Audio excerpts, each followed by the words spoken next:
robots that pose as naked Austrian bodybuilders, liquid metal machines that disguise themselves as friendly policemen, and movie sequels that pretend to be even remotely necessary. Terminator Resistance stays true to that idea. It certainly has the convincing appearance of a modern-day first-person shooter campaign, but beneath the shiny veneer, its mechanics and AI are seemingly ripped straight from another period in time. As though it's a game that's been sent forward from 2003 to hide in the plain sight of the present, on a mission to terminate hours of your life. No! Much like the latest film, Terminator Dark Fate, Terminator Resistance wisely ignores the events of every film subsequent to Terminator 2 Judgment Day. Set in 2028 Los Angeles, Terminator Resistance casts the player as Jacob Rivers, a soldier in John Connor's army who must band together with other human resistance members to stave off the annihilation line of Terminators systematically wiping out all life on the planet. Its plot chronicles the future set events that lead up to Kyle Reese and the Terminator Model 101's arrival in 1984, and could well have served as a satisfying Rogue One-esque bit of backstory for fans, were it not for the truly terrible dialogue and stilted voice acting that delivers so much of it. There could be other people out there. Don't you think somebody should go and look for them? I mean... Terminator Resistance takes the franchise's obsession with making your own fate to heart, offering a healthy amount of player choice along the way. Stay out of this, Jennifer. This doesn't concern you.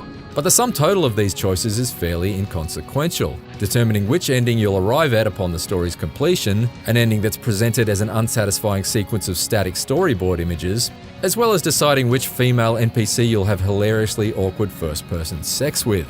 Man, I hope my wife doesn't walk in on this. The only really meaningful choice you'll ever have to make in Terminator Resistance is whether you want to keep brainlessly blasting your way through to its completion, or hop in your car, drive back to the store and try and exchange it for something better. I suggest you hold on to your receipt, because Terminator Resistance starts out as an extremely unsatisfying shooter and never really improves over the course of its 10-hour-long single-player-only campaign. I don't like this! I don't like any of this! You and me both, buddy. In fact, the actual Terminators don't even show up until a couple of hours in. Prior to their arrival, you're just machine gunning robot spiders and sentry drones as you tread and retread the same burnt-out sections of post-apocalyptic Pasadena.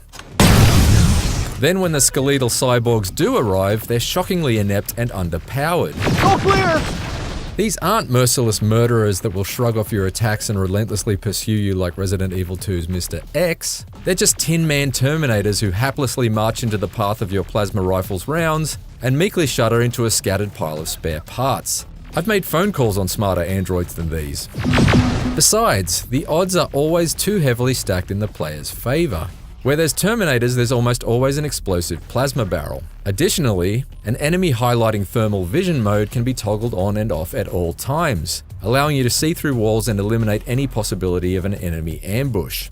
On the rare occasion that Terminators do catch you unawares, they're about as accurate with their shots as a short-sighted stormtrooper. Indeed, it's the player who is by far the most coldly efficient killer in Terminator Resistance, which seems like a pretty major design oversight. When you're not tearing through these tissue paper Terminators, there are some light RPG elements to explore. You can increase your hacking ability to reprogram turrets via a Frogger-style minigame, or improve your lockpicking skill to open locked doors and item crates. Damn, my lockpicking skill isn't high enough. If only there was another way to bypass this locked door.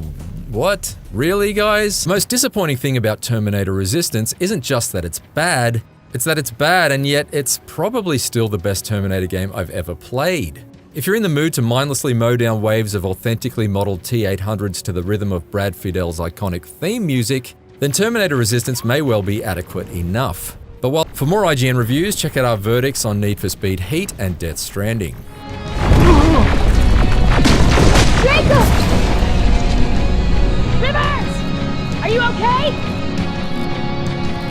Shoot that thing!